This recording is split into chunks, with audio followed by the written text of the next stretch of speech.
આજે આપણે ટીબો મોરિસ દ્વારા લિખિત માસ્ટર યોર ટાઈમ પુસ્તકની ચર્ચા કરીશું। શું તમને ક્યારેય એવું લાગ્યું છે કે દિવસના 24 કલાક પૂરતા નથી? શું તમે મહત્વના કાર્યોને ટાળી દો છો? આ પુસ્તક તમારા સમયને નિયંત્રિત કરવા અને ખરેખર મહત્વની બાબતો પર ધ્યાન કેન્દ્રિત કરવા માટે વ્યવહારુ રણનીતિઓ આપે છે। અંત સુધી અમારી સાથે રહો જેથી તમે દરેક ક્ષણને મહત્વપૂર્ણ બનાવી શકો અને તમારા લક્ષ્યોને હાંસલ કરી શકો। આપણો સમય મર્યાદિત છે અને ક્યારેક દિવસના 24 કલાક પણ અપૂરતા લાગે છે, પરંતુ તમે તમારો સમય કેવી રીતે વિતાવો છો? શું તમે એવી વ્યક્તિ છો જે મહત્વના કાર્યો માટે સમય આપે છે કે પછી તમે ટાળછાંટ કરીને નજીવી પ્રવૃત્તિઓમાં સમય વિતાવો છો? મનોરંજક પ્રવૃત્તિઓમાં વ્યસ્ત રહેવું આનંદદાયક હોઈ શકે છે, પરંતુ તે એક એવી આદત બની શકે છે જેને છોડવી મુશ્કેલ છે। ઉદાહરણ તરીકે, જો તમે નવી વેબ સિરીઝ જોવાનું શરૂ કરો તો તમે ઘણા એપિસોડ જોઈ લો અને પોતાને કહો કે આજે આ છેલ્લો છે। ટીવી જોવું કે ઓનલાઈન સ્ટ્રીમિંગ કરવું એ ખરાબ નથી, પરંતુ તેમાં કલાકો વિતાવવાથી તમારા જીવન પર નકારાત્મક અસર પડી શકે છે। આમ કરવાથી તમે સમય બગાડો છો અને મહત્વના કાર્યોને મુલતવી રાખો છો। કલ્પના કરો, જો તમે આ કલાકો ટીવી જોવાને બદલે વાંચનમાં વિતાવ્યા હોત તો તમે શાળામાં વધુ સારું પ્રદર્શન કરી શક્યા હોત અને સફળતા માટે વધુ તકો મેળવી શક્યા હોત। આ જ છે જે માસ્ટર યોર ટાઈમ તમને શીખવા માંગે છે। આ સારાંશમાં તમે તમારા સમયનો અસરકારક રીતે ઉપયોગ કેવી રીતે કરવો તે શીખશો। તમે ઉત્પાદકતા અને ટાળછાંટની આદત વિશેની માહિતી મેળવશો। તમે મહત્વના કાર્યો માટે સમયનો વધુ સારો ઉપયોગ કરવાની ટિપ્સ પણ શીખશો। જો તમે તમારું જીવન બદલવા અને વધુ ઉત્પાદક બનવા માંગો છો તો આ તક લો અને તમારા સમયના માસ્ટર બનો। ચાલો શરૂ કરીએ। ઉત્પાદકતાને સમજવી। ઉત્પાદકતા એટલે મિત્રો અને પરિવાર સાથે સારા સંબંધો જાળવવા તેમજ મહત્વના અને અર્થપૂર્ણ કાર્યોમાં વ્યસ્ત રહેવું। તમારા સમયના માસ્ટર બનવું એટલે તેનો ઉપયોગ તમારા શોખ, કામ અને સામાજિક સંબંધો માટે સમજદારીપૂર્વક કરવો। તે તમારી આ પ્રવૃત્તિઓ પ્રત્યેની પ્રતિબદ્ધતાના સ્તર પર પણ આધાર રાખે છે। ઉત્પાદકતા એટલે તમે તમારા કાર્યોને કેવી રીતે સંચાલિત કરો છો અને તેમાં તમે કેટલી ઉર્જા રોકાણ કરો છો।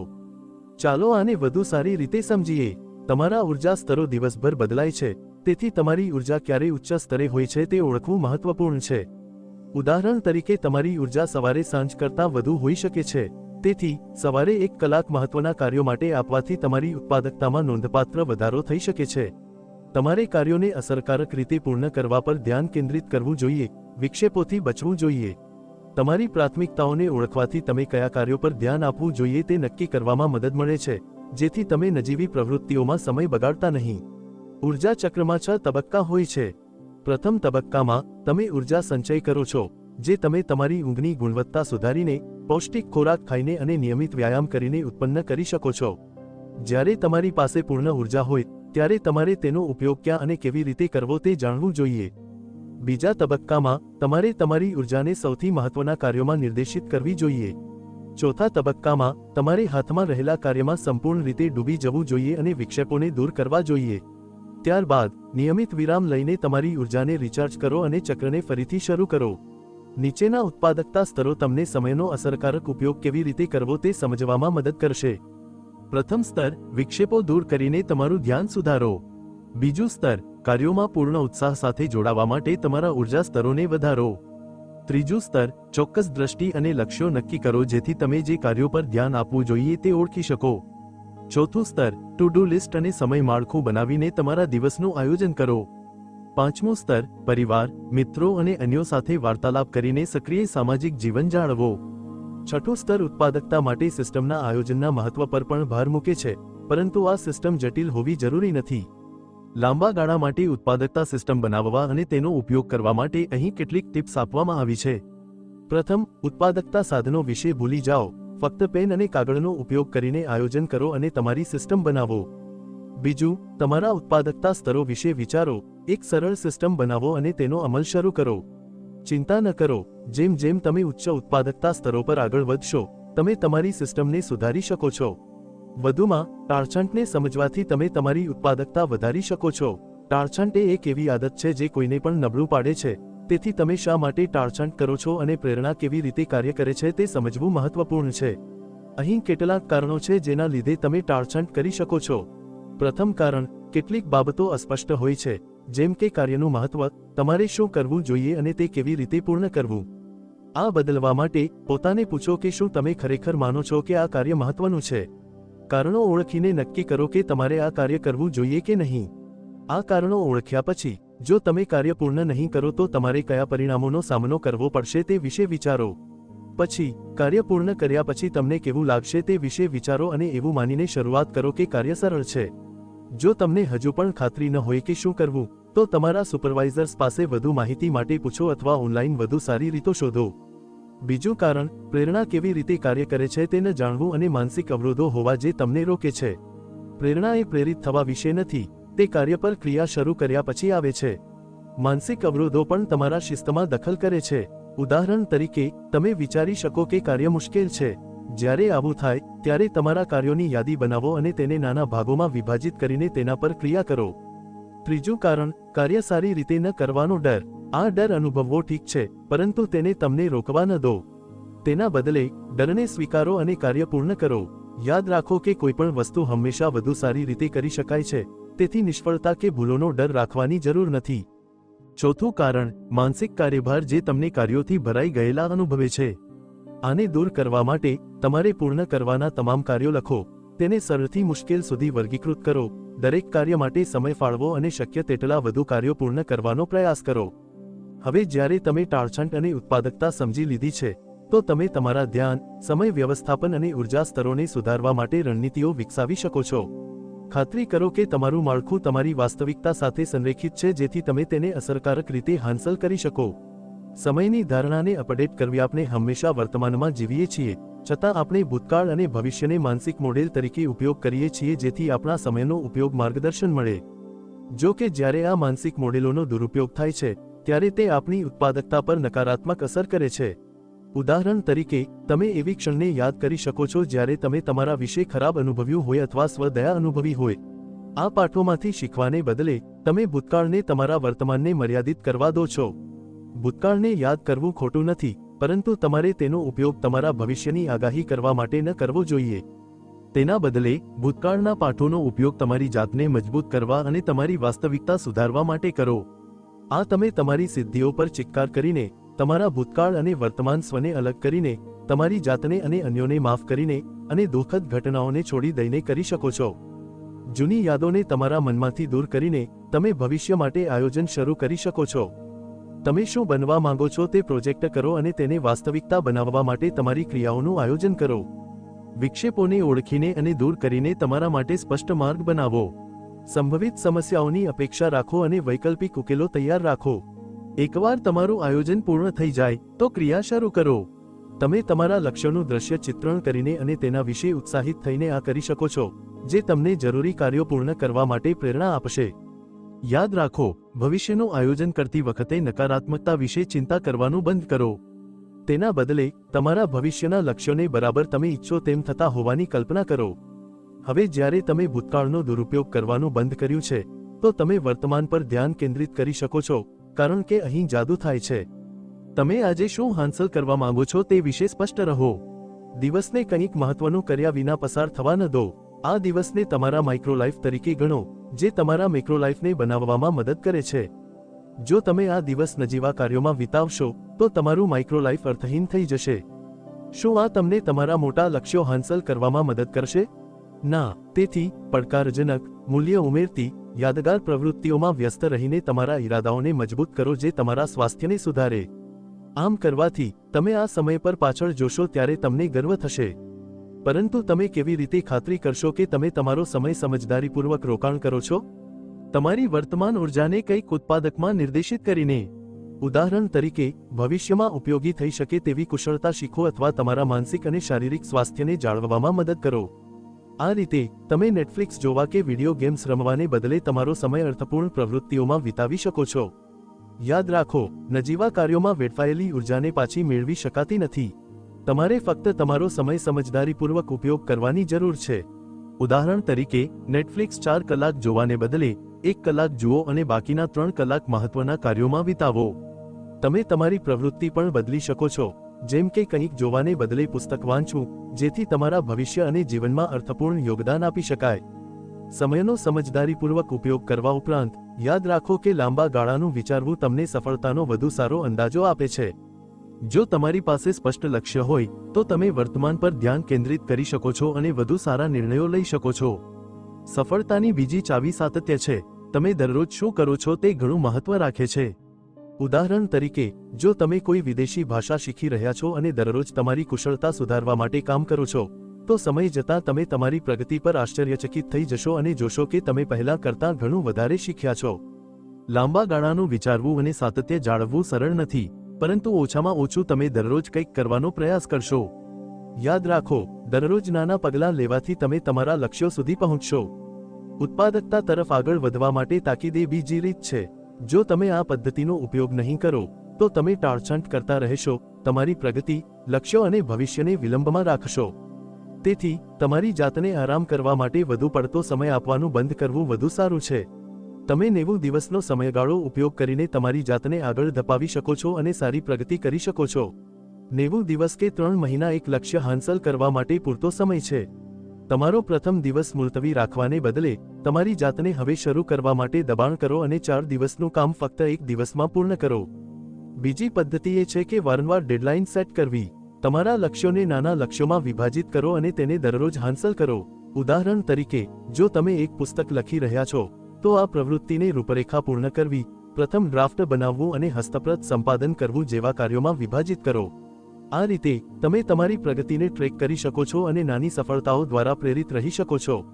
સમયનો અર્થપૂર્ણ ઉપયોગ કેવી રીતે કરવો? સમયનો અર્થપૂર્ણ ઉપયોગ કેવી રીતે કરવો? પ્રથમ, મર્યાદિત માનસિકતાથી છુટકારો મેળવો. ઉદાહરણ તરીકે, મારી પાસે સમય નથી એવું વિચારવાનું બંધ કરો. જો તમે આમ કહેતા રહેશો, તો તે સૂચવે છે કે તમે તમારા જીવનની જવાબદારી લેવા માંગતા નથી અથવા કંઈક નવું શરૂ કરવા માટે પ્રેરણાનો અભાવ છે.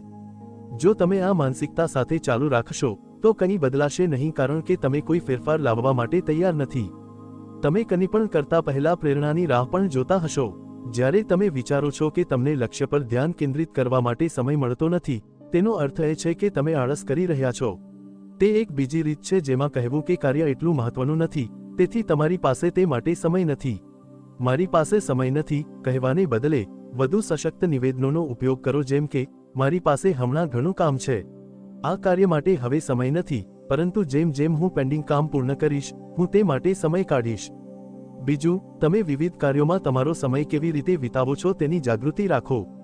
સોશિયલ મીડિયા પર સ્ક્રોલ કરવા કે ફાઇલો ગોઠવવા જેવી બિનઉત્પાદક પ્રવૃત્તિઓમાં તમે કેટલો સમય વિતાવો છો તેનું ધ્યાન રાખો. આમ કરવાથી તમે તમારા પર નિયંત્રણ પાછું મેળવશો અને વ્યક્તિગત જવાબદારી સ્વીકારવાનું શરૂ કરશો.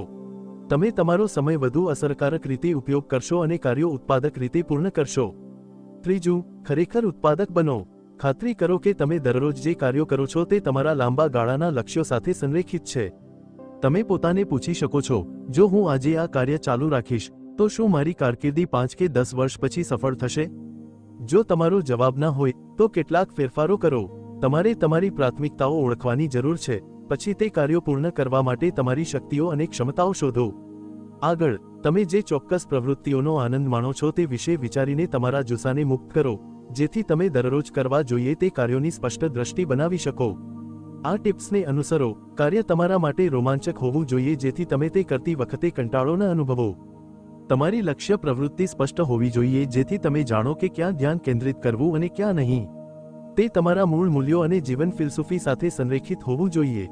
ઉદાહરણ તરીકે, જો તમે વધુ સ્વતંત્રતા મેળવવા માંગો છો, તો આ ફિલસૂફીને અનુસરીને તમે કુદરતી રીતે વિવિધ વસ્તુઓ પસંદ કરી શકો છો અને તમારા કામ પર સંપૂર્ણ નિયંત્રણ મેળવી શકો છો.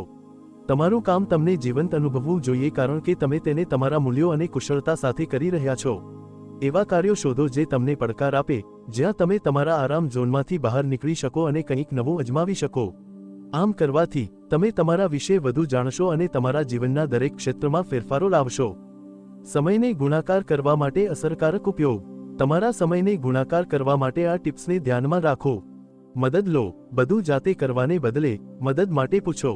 ઉદાહરણ તરીકે, જો તમને સ્પેનિશ, જર્મન અથવા ફ્રેન્ચમાં પુસ્તકની જરૂર હોય, તો અનુવાદકો શોધવામાં સમય વેડફવાને બદલે જેમની પાસે પહેલેથી નકલ હોય તેમને પૂછો. સ્માર્ટ વિચારો. વિડિયો ટ્યુટોરિયલ્સ જોઈને અથવા કોચને હાયર કરીને તમારી શીખવાની પ્રક્રિયાને ટૂંકી કરો. આ રીતે તમે વસ્તુઓ ઝડપથી શીખી શકો છો અને ઘણો સમય બચાવી શકો છો. માસ્ટરી માનસિકતા અપનાવો. પુનરાવર્તનમાં નિપુણતા, મૂળભૂત બાબતોમાં નિપુણતા અને હંમેશા શીખવા માટે તૈયાર રહેવાથી માસ્ટરી માનસિકતા અપનાવો. પુનરાવર્તનમાં નિપુણતા. કંઈક દરરોજ પ્રેક્ટિસ કરો જ્યાં સુધી તે આપમેળે ન બને. મૂળભૂત બાબતોમાં નિપુણતા, કાર્ય કરતા પહેલા પગલાં શીખો.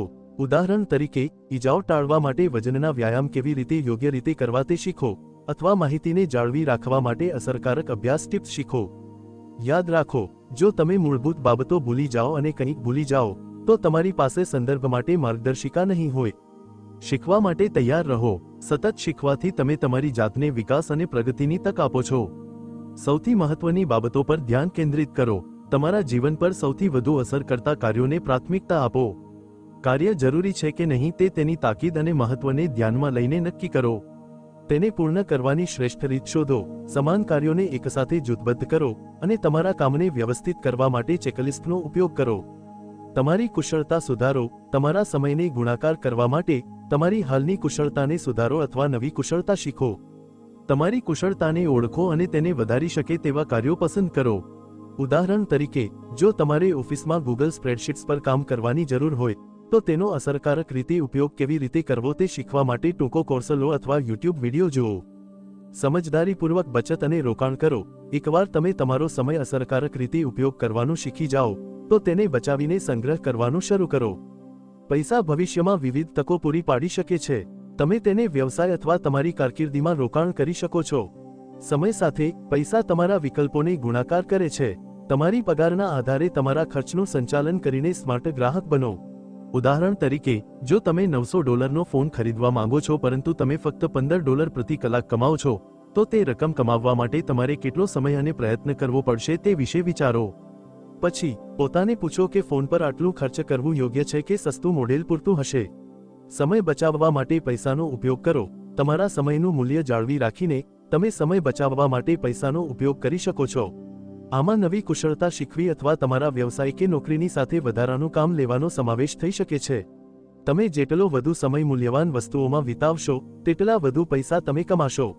આ ટિપ્સને અનુસરીને તમે તમારા સમયનો અસરકારક રીતે ઉપયોગ કરી શકો છો અને ગુણાકાર કરી શકો છો, જે વધુ ઉત્પાદકતા અને સફળતા તરફ દોરી જશે. અસાધારણ ફોકસ વિકસાવવું સત્ય છે કે તમે સમયને નિયંત્રિત કરી શકતા નથી, પરંતુ તમે તમારા ફોકસને નિયંત્રિત કરી શકો છો. તમે જે કામ કરો છો અને તેમાં તમે જે સમય વિતાવો છો તે ખૂબ કિંમતી છે. કારણ કે તમારી પાસે મર્યાદિત ઉર્જા અને સમય છે, તમારું વધેલું ફોકસ એ એકમાત્ર સંસાધન છે જેનો ઉપયોગ તમે કાર્યો પૂર્ણ કરવા માટે કરી શકો છો.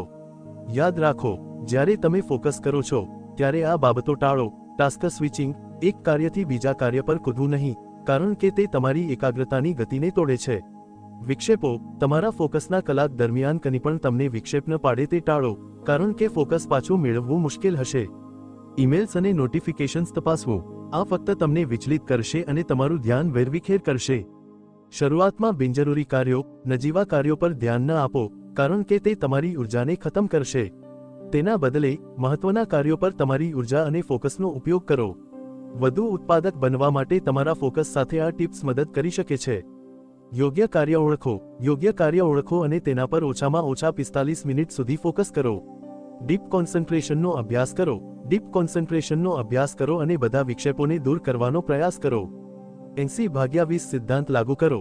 80/20 સિદ્ધાંતનો ઉપયોગ કરીને લેસર શાર્પ ફોકસ વિકસાવો, જે જણાવે છે કે તમારે 20% ક્રિયાઓ લેવી જોઈએ જેથી 80% પરિણામો મળે. ઉદાહરણ તરીકે, જ્યારે તમે નવું પુસ્તક લખો અને તેને પ્રકાશિત કરો, ત્યારે જાહેરાતો દ્વારા તેનો પ્રચાર કરવાથી હજારો વાચકો સુધી પહોંચે છે.